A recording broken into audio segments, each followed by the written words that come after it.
أنتم عارف ليش أصبح الزمن هكذا؟ لأنه أصبح العالم يمشي بالمزناوة، يرخي لك مشافره ويدندلها وداخله شر مطلق.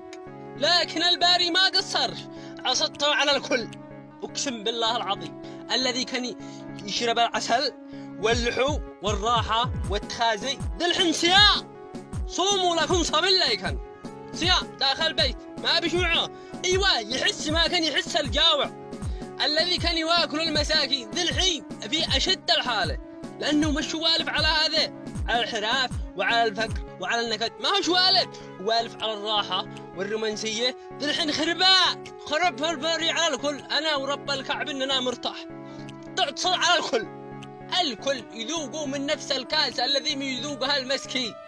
الحين المسكين عايش مرتاح يخزن ب500 ريال ويريش أمان يطعم، لكن هذاك ما يقدرش لأنه والف إنه فلان ما بالله يبرز وإذا الحين يتقيد يصوم صيام داود، صيام صوم وحتى الموت ما بش. أما أننا مرتاح نفسيا هكذا نعيش الكل سواء ولا نموت سواء.